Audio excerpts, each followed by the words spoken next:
যেমনই বলা আজ থেকে মদ হারাম হয়ে গেল, আজ থেকে শরাব হারাম হয়ে গেল। যারা মদ পান করছিল গিলাসে, সঙ্গে সঙ্গে গিলাসটা চালিয়ে ফেলে দিল। যারা কাপ ধরে পান করছিল কাপটাকে চালিয়ে ফেলে দিল। বাড়িতে যাদের কুপাতে কলসিতে ডোলে যাদের রাখা ছিল, ডোলটাকে উল্টে ফেলে দেওয়া হলো, ডোলটাকে ফেলে দেওয়া হলো। শুধু তা নয় রে মুসলমান, কত সাহাবী এমন আছেন এই যে অঙ্গল দেখেন, মুখে টুটিতে অঙ্গলকে ভরে দেওয়া হলো, লোককে ভরে দেওয়া হলো। আর এরকম ভাবে লোক দিয়ে দিয়ে দিয়ে দিয়ে হ্যাক হ্যাক করে পেটের ভিতরে যেটুকু গেছে কোনো রকম কষ্ট মষ্ট করে তাকে উল্টে বমি করে দেওয়া হলো। আনাস বিন মালিক বলছেন সুবহানাল্লাহ, প্রত্যেক বাড়িতে বাড়িতে যার বাড়িতে যা ছিল মদ সব ঢেলে ঢেলে দেওয়া ভেঙে দেওয়া হলো। কলসি গালাকে মাথার উপরে করে করে ভেঙে দেওয়া হলো, ডোল গালাকে মাথার উপরে করে করে মদকে ফেলে দেওয়া হলো। আনাস বিন মালিক বলছেন মনে হয় ওই রাত্রি ওই দিনের বেলাতে ওই টাইমে চতুর্দিক থেকে বাড়ি থেকে এমন ভাবে মদকে উল্টে দেওয়া হলো, মদকে বহিয়ে দেওয়া হলো যেমন নদীতে বন্যা আসে, যেমন নদীতে সমুদ্রে পানি আসে, পানি বহে যায়, এই মতো মদিনার গলিতে গলিতে মনে হয় মদের বন্যা চলে এলো। এই যুগের যদি আমরা মুসলমান হতাম তো কি বলতাম, আচ্ছা খেলেন একটু রে কি হবে, হারাম তো হয়ে গেল পরে দেখা যাবে, আজকের দিন তো কমসে কম খেলে তখন পরে দেখা যাবে। জি না, সাহাবায়ে কেরাম দেখেন নবীর কথা কতটুকু মানতেন, যে শুনলেন যার হাতে ছিল ফেলে দিলেন, যে পান করে নিয়েছে উল্টি করে বমি করে তাকে উল্টি করে দিলেন। সুবহানাল্লাহ। তো সাহাবায়ে কেরাম কত শরীয়তকে মানতেন, নবীর কথাটাকে মানতেন। আর একটু আগে চলেন, আল্লাহ রাসূল সাল্লাল্লাহু আলাইহি সাল্লামকে যখন মক্কার বেঈমান শয়তানেরা বাড়ি ঘেরাও করে নিলেন নবীকে মারবো বলে, মক্কার বড় বড় সর্দার আবু জাহাল, আবু লাহাব, আবু সুফিয়ান, উতবা, শাইবা, এই উকবা বিন আবি মুঈত, মক্কার বড় বড় লোকের একটা মিটিং করলে যে মোহাম্মদ ছেলেটাকে মেরে দেওয়া হোক, মোহাম্মদ ছেলেটাকে শেষ করে দেওয়া হোক। আমাদের বাপ দাদার ধর্মকে গালি দেয়, আমাদের ধর্মকে গালি দেয় আর বলে এই তোরা মূর্তি পূজা করিস না, ভূতের পূজা করিস না, চন্দ্র সূর্যের পূজা করিস না, এক আল্লাহর পূজা কর, আমি হলাম আল্লাহ রাসূল, আমাকে বান। এই জন্য থাকবে বাঁশ না বাজবে বাঁশরি, এই মোহাম্মদ ছেলেটাকে শেষ করে দেওয়া হোক। সব যত মক্কার মুশরিক আছে, মক্কার যত বেঈমানেরা আছে, ওদের নিজের পার্লামেন্টে ওরা নিজের যে মিটিং করার জায়গাটা আছে, পঞ্চায়েত ভবন আছে, সেই পঞ্চায়েত ভবনে মিটিং করে পাস করে নিল যে আজ রাত্রে প্রত্যেক খানদানের কাবিলার একটা করে লোক যাব আর মোহাম্মদের বাড়ি ঘেরাও করব। আচ্ছা একটু লেখা লেখেন। সবাই বলছে যে মোহাম্মদ ছেলেটার একটা একটা করে লোক যাব আর বাড়ি ঘেরাও করে যেমনই সকাল বেলাতে বের হইবে তেমনি ওর তালোয়ার দিয়ে গলাকে ছেপে দেব। সুবহানাল্লাহ। দিনের বেলাতে মিটিং করছে তারা, মিটিং হয়ে গেল, এবার রাতের অপেক্ষা করছে। নবী তো জানেন না যে আমার ব্যাপারে এরকম এরকম মক্কার বেঈমান শয়তানেরা তারা পার্লামেন্টে মিটিং করেছে যে আমাকে মেরে দেওয়া হবে। আল্লাহ তাবারাক ওয়া তাআলা জিবরিল আমিনকে ডাক দিয়ে বললেন, ও আমার জিবরিল ফেরেশতা, আমার নবীকে মারার পালন করে দিয়েছে, আমার নবীকে মেরে দেওয়ার পালন করেছে, আমার নবীকে আর দুনিয়াতে তারা রাখবে না, আমার নবীকে শেষ করে দিবে। এই জন্য জিবরিল যাও যাও যাও যাও, আমি আল্লাহ তাবারাক ওয়া তাআলা তোমাকে আদেশ করি এই মারার খবরটা আমার নবীর কানে তুমি পৌঁছে দাও, এই মেসেজটা আমার নবীকে দিয়ে দাও আর আমার নবীকে জানিয়ে দাও এই মক্কার লোকেরা তোমাকে আর রাখবে না, এই মক্কার বেঈমানরা তোমাকে মেরে দিবে, এই মক্কার লোকেরা তোমাকে জবাই করে দিবে, এই মক্কার লোকেরা তোমাকে হত্যা করে দিবে।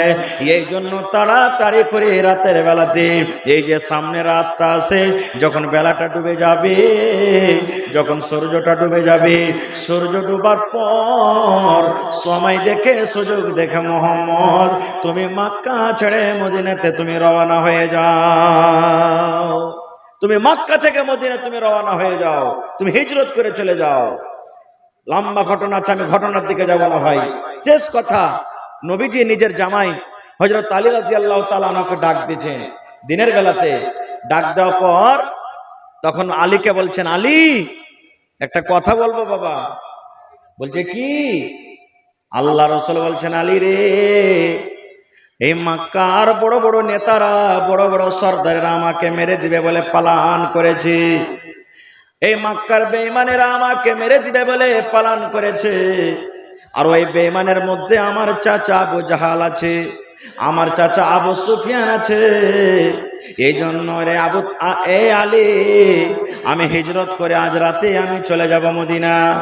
তোমাকে একটা কাজ করতে হবে আলী রে, আজ রাতের মতো তুমি আমার বিছানাতে ঘুমিয়ে যাবে।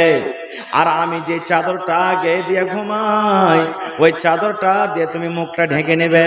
চাদরটা তুমি গায়ে দিয়ে, তুমি চাদরটা গায়ে দিয়ে তুমি শুয়ে যাবে, ঘুমিয়ে যাবে।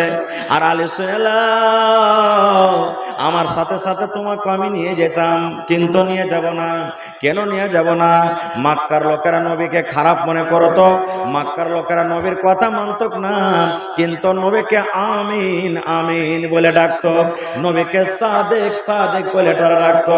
আজকে আমাদের যখন টাকা হয়, আমরা ব্যাংকে জমা করতে চলে যাই, ইউনিয়ন ব্যাংকে জমা করতে যাই, SBI জমা করতে যাই, বরোদা ব্যাংকে জমা করে দেয়। বিভিন্ন রকমের দুনিয়াতে ব্যাংক আছে, সেই ব্যাংকে আমরা জমা করতে যাই। দরকার যখন লাগে তখন আমরা ব্যাংক থেকে টাকা নিয়ে আসি। ওই যুগে সব থেকে বড় ব্যাংক ছিলেন নবী মুহাম্মদ সাল্লাল্লাহু আলাইহি সাল্লাম। মক্কার লোকেরা নবীকে কোনোদিন তারা বেঈমান বলতো না, মক্কার লোকেরা নবীর কথা মানত না, কিন্তু নবীকে আমিন আমিন বলে ডাকতো, নবীকে সাদিক সাদিক বলে ডাকতো। এই মুহাম্মদের কাছে সোনা জমা করে রাখ, এটা হলো একটা বড় ব্যাংক রে। এই মুহাম্মদ ছেলেটার কাছে সোনা যদি রাখিস, কোনোদিন বেঈমানি করবে না।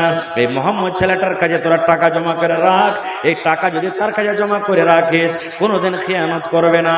এই ছেলেটার কাছে তালোয়ার রাখ, এই ছেলেটার কাছে জমির কেওয়ালা রাখ, এই ছেলেটাকে গ্যারান্টারের পেপার রাখ। যার কাছে যা সামান আছে, হার গয়না সোনা চাঁদি যা আছে, এই মুহাম্মদের ছেলেটার কাছে রাখ, দরকার হিসাবে ফেরত পেয়ে যাবে। কারণ মক্কার জমিনে এই মুহাম্মদ বলে একটা এমনই ছেলে যে জীবনে কোনোদিন বেঈমানি করতে জানে না, জীবনে কোনোদিন দাগা দিতে জানে না, জীবনে কোনোদিন শয়তানি করতে জানে না, জীবনে কোনোদিন খেয়ানত করতে জানে না। সব মক্কার লোকেরা নবীর কাছে কে সোনা জমা করে রেখেছেন, কে চাঁদি জমা করে রেখেছেন, কে টাকা জমা করে রেখেছেন, কে গয়নাগাটি জমা করে রেখেছেন।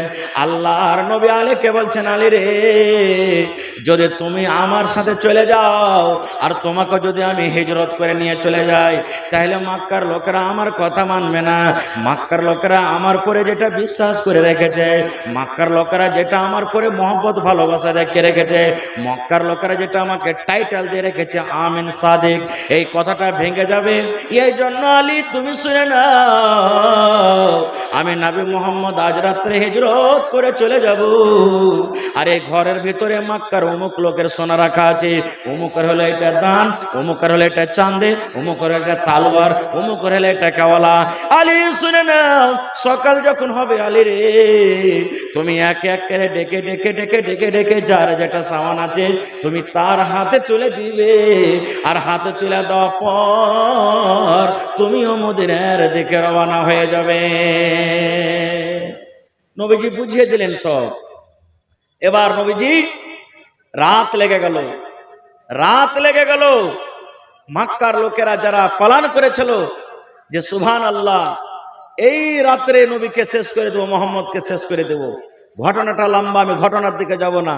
শেষ কথা, হযরত আলী রাদিয়াল্লাহু তাআলা আনহু নবীর কথা মতন বিছানে ঘুমিয়ে গেলেন। আচ্ছা আপনারা বলেন তো, একই আগুনেতে যদি 3-4 ভাই আমরা থাকি, আর একটা ভাইয়ের পরে খুব বড় কেস হয়ে গেছে, মার্ডার কেস হয়ে গেছে মনে করেন, এবার পুলিশ কিন্তু ধরতে আসবে ভাইটাকে। তো যদি পুলিশ ওই জানছে, সবাই বাড়ির লোক জানছে যে পুলিশ ধরতে আসবে, তো অন্য অন্য ভাইয়েরা বাড়িতে শুধবে সেদিন না মাঠে পালিয়ে যাবে? বলেন তো, শুধবে সেদিন বাড়িতে? শুধবে না, যে আমার ভাইয়ের পরে কেস আছে রে, ইয়াকে যদি ধরে তো আমরাকে ধরবে, বা ও বাড়ি থেকে পালিয়ে যায় না পায় তো আমরাকে ধরবে। কিন্তু রে সুবহানাল্লাহ, হযরত আলী নবীর কথার পরে কত বিশ্বাস ভালোবাসা রে সুবহানাল্লাহ। নবী বললেন, আলী রে, তুমি আমার বিছানায় ঘুমিয়ে যাও রে আলী। এই মক্কার লোকেরা তোমার কিচ্ছু করতে পারবে না রে আলী, তোমার কিচ্ছু করতে পারবে না, কিছু করতে পারবে না। আলী তুমি এই বিছানে ঘুমিয়ে যাও, আর আমার যে চাদর আছে বিছানা আছে ওই চাদর তুমি গায়ে দিয়ে তুমি শুতে যাও। আল্লাহ যাকে বাঁচিয়ে রাখবে তাকে কেউ মারতে পারবে ভাই? পারবে কি? তাই কবির দাস একটা হিন্দু কবি উনি বলছেন, যত কো কাটা বয়ে, যত কো কাটা বয়ে তাহি বয়ে তো ফুল, তো को फूल के फूल है वाको है तेरे सोल। जाको राखे सैया, जाको राखे सैया, मार सकी ना कोई, बाल ना बाका कर सके जो जग बैरी हो। सैया माने हलो अल्लाह, সাইয়া মানে আল্লাহ, যাকো রাখে সাইয়া মানে আল্লাহ যাকে বাঁচিয়ে রাখবে, মার সকি না কই, তাকে কেউ মারতে পারবে না। বাল না বাঁকা কর সকে জো জগ বৈরি হয়, জগ মানে দুনিয়া, সমস্ত দুনিয়ার লোক যদি তার দুশ্মন হয়ে যায়, শত্রু হয়ে যায়, কিন্তু আল্লাহ বাঁচিয়ে রাখলে তাকে কেউ মারতে পারবে না। তো ভাইরা আমার, শেষ কথা আমি কেন বললাম ঘটনাটা, ঘটনার দিকে আমি যাব না, ঘটনাতে কি হলো না হলো অধিকার যাব না, তবে কেন বললাম, এই জন্য বললাম যে হযরত আলী রাদিয়াল্লাহু তাআলা আনহু নবীর কথার প্রতি কতখানি ইয়াকিন বিশ্বাস করেছেন, যে নবীকে না পেয়ে আলী জানছেন যে নবী যদি বাড়ি থেকে চলে যান, নবীকে মারতে এসেছে, ও যদি না থাকে তার বদলাতে হয়তো আমাকে মারবে, আমাকে জবাই করবে, আমার পিঠে লাঠি চলবে, আমার পিঠে তালোয়ার চলবে, আমার পিঠে ছোরা চলবে। তবে কিন্তু নবীর কথার পরে কত বিশ্বাস, নবী বলে দিলেন যে আমার চাদর গায়ে দিয়ে তুমি ঘুমিয়ে যাও, তোমার কিচ্ছু হবে না। এবার হযরত আলী কি বলছেন, ওরে সুবহানাল্লাহ, আমার জীবন পর্যন্ত যতদিন আল্লাহ আমাকে জীবন দিয়েছেন, ওই রাতটাতে আমাকে আল্লাহ যত ঘুম দিয়েছেন, আরামে ঘুম করেছি, কোনোদিন আমি জীবনের কোন ঘুম আমি কোনোদিন ঘুমাইনি। আলী বলছেন কোনোদিন ঘুমাইনি। আর একটু আগে চলেন, আপনাদের এলাকাতে, আপনাদের দেশে, আপনাদের এই এলাকাতে মহিলারা, মায়েরা, খালারা ঈদ বকরেদের নামাজ পড়েন কোথায়? মসজিদে না ঈদগাহে? ঈদ বকরেদের নামাজ ঈদগাহে পড়েন না মসজিদে? জোরে বলেন না জি ভাই? জি, ঈদগাহে পড়েন। মাশাআল্লাহ, আলহামদুলিল্লাহ, এটা খুশির খবর। আল্লাহর নবীর জামানাতে বুখারী শরীফের হাদিস, ঈদের নামাজ কিংবা বকরেদের নামাজ পড়ার জন্য নবীজি ঈদগাহের মাঠে গেছেন। ঈদের নামাজ হয়ে গেল, নামাজের পর খুতবা হবে। নবীর যুগে মাইক ছিল না, যে নবীজি মুখে কথা বলবেন মাইকে অনেক দূর পর্যন্ত আওয়াজ যাবে। যেমন এখানে কথা হয়েছে, আমার মায়ের খেলারা ওদের পেন্ডালে আছে, আওয়াজ পৌঁছেছে, পৌঁছেছে না? পৌঁছে না? আওয়াজ পৌঁছে তাদের পেন্ডালে পৌঁছেছে। কিন্তু নবীর যুগে মাইক ছিল না, নবীজি পুরুষরা আওয়াজ করলেন, পিছন দিকে মহিলা, মুখের আওয়াজ মাইকের সমান হয় না। রসুল বেলালকে বলছেন, বেলাল চলো আমার সাথে, চলো ওই মহিলা পেন্ডালে, চলো মহিলার কাতারে চলো। এবার কাতারটাকে চিরে চিরে চিরে নবীজি চলে গেলেন মহিলাদের কাছে। এবার নবীজি মহিলাদেরকে স্পেশাল ভাবে ওয়াজ করতে লাগলেন।